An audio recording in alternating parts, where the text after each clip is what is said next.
Alright, language explorers. So, let's have a look at this Sunday's prepositions. So, in spite of. Despite something happening.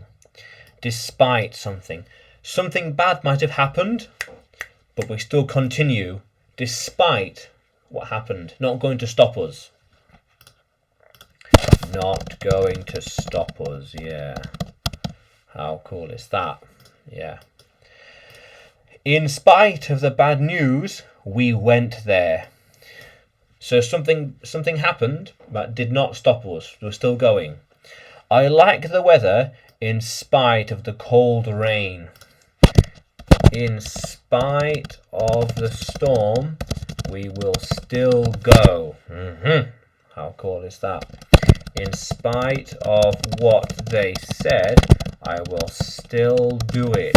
Yeah. How cool is that? Yeah. Not going to stop me. In spite of this, they managed to get home. Yeah. In spite of the bad news, I still managed to achieve my goals. Yeah. How cool is that, language explorers? Yeah. I'm working on something in spite of the news. So regardless of what's happening, I'm still working on it. The wider world can't stop me.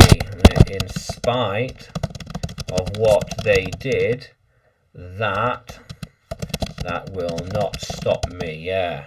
How cool is that, language explorers? Yeah. We will go there in spite of the weather. No matter what the weather is like, we will still go there.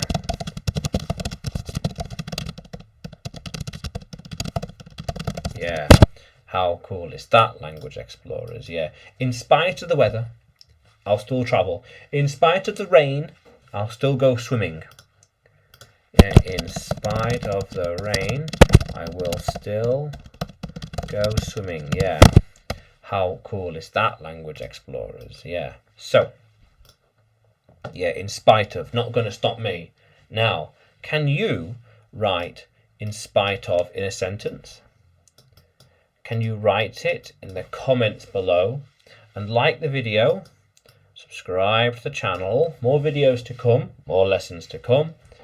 And you can find me on YouTube, Facebook, Telegram, and Udemy when you search for English with Adrian or Adrian Nanchev. Yeah, how cool is that, language explorers? Let's keep exploring.